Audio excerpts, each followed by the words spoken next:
Едната ловна дружинка е местната, в която са членували и дядовците и бащите на днешните тукашни ловци, и новата, създадена от бивши и настоящи горски служители, наречена Три върха, с която ловуват и депутати. По закона за лова и опазване на горите това е нарушение, защото в едно землище може да има само една дружинка. Но тъй като нарушителите са хората, които трябва да контролират спазването на закона на местните ловци, им е все по-трудно да отстояват правата си. Освен това, от позицията на силните, горските от втората ловна дружинка влизат в редица закононарушения, за да се справят с местните ловци, твърдят хората. До сега никой, въпреки многото писма, преписки, никой не може да го обясни защо така се получава. Това е загадка. И прозира просто едно взаимодействие между Държавно горско стопанство Стара Загора и Съюза на ловците и риболовците Стара Загора.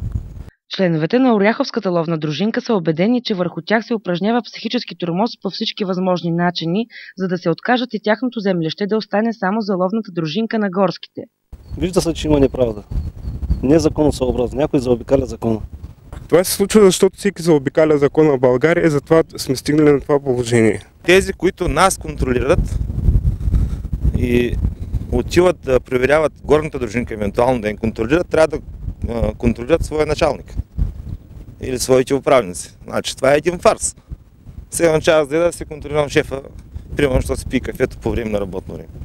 В резултат на създаденото напрежение и подозренията, че Старозагорският ловно-рибарски съюз работи срещу техните интереси, от Оряховската ловна дружинка вземат решение да се прехвърлят в ловно-рибарски съюз ГИТА.